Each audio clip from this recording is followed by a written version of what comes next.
you, sir? I'm very well. How are you?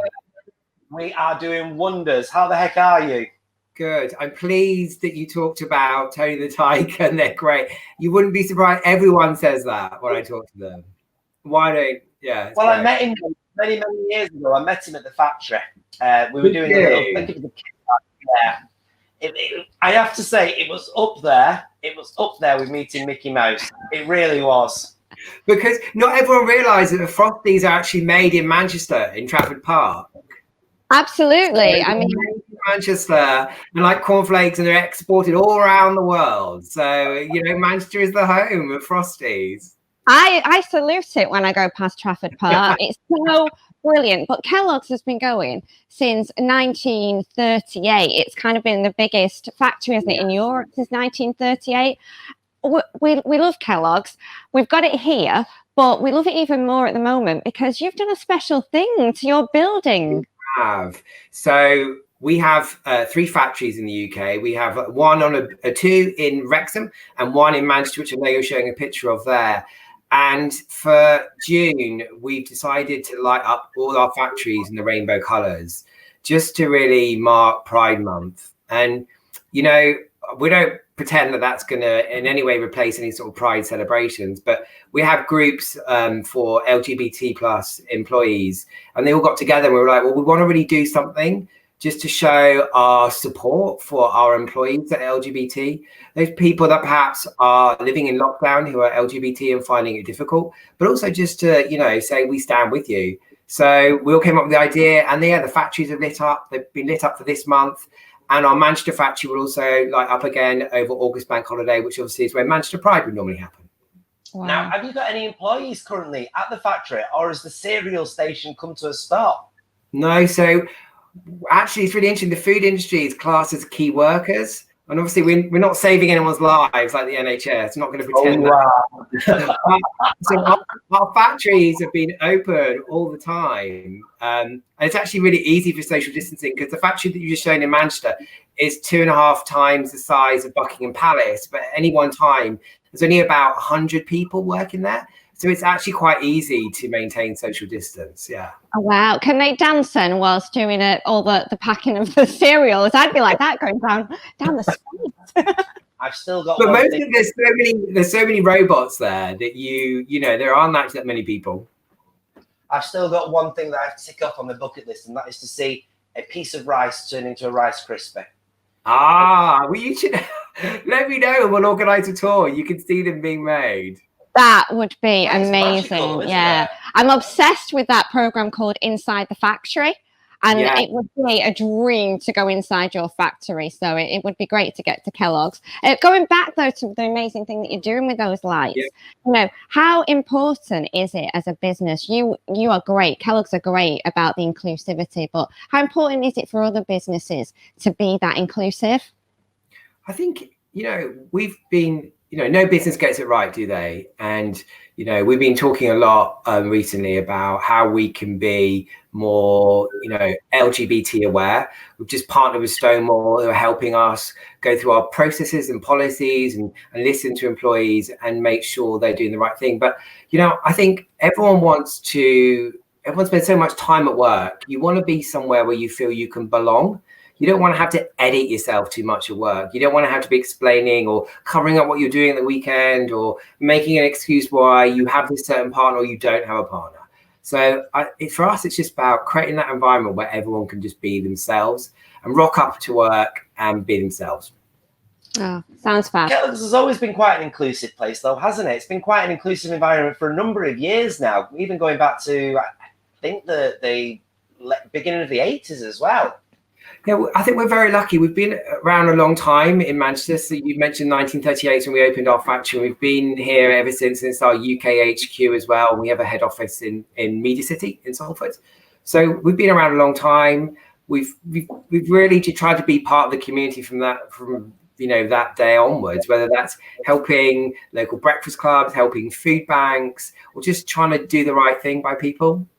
Oh, that's amazing. And I've got to say, if you're going to have the lights on now and you're going to have them back on in August, I'm going to be like a kid at Christmas. I always want the Christmas lights to stay up. I'll be like, wow.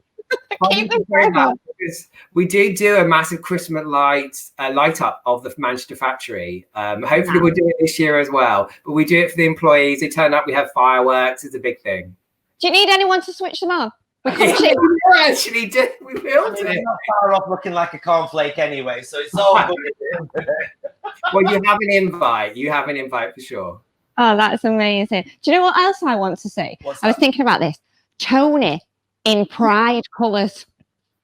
Yeah. Now, in the States, he does get involved in Pride. He has a little neckerchief.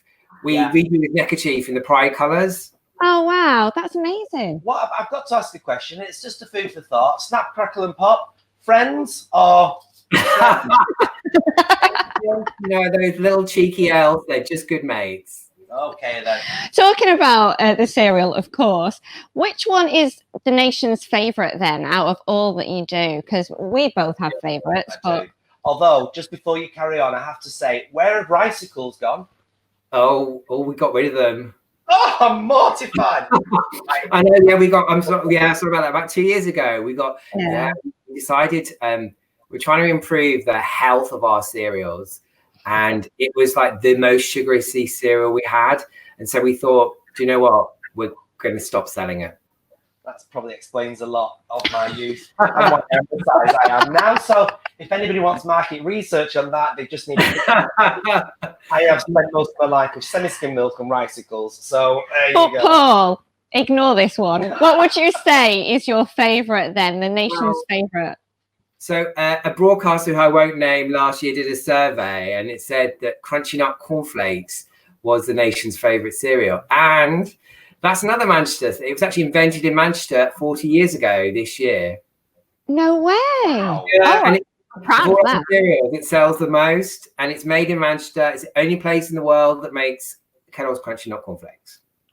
My 5-year-old agrees because Harry at home does not like cereal, but oh my goodness, Crunchy Nut Cornflakes, give him a bowl of that and he eats it all the time. And this, of course, all started because of granola. Am I right on that?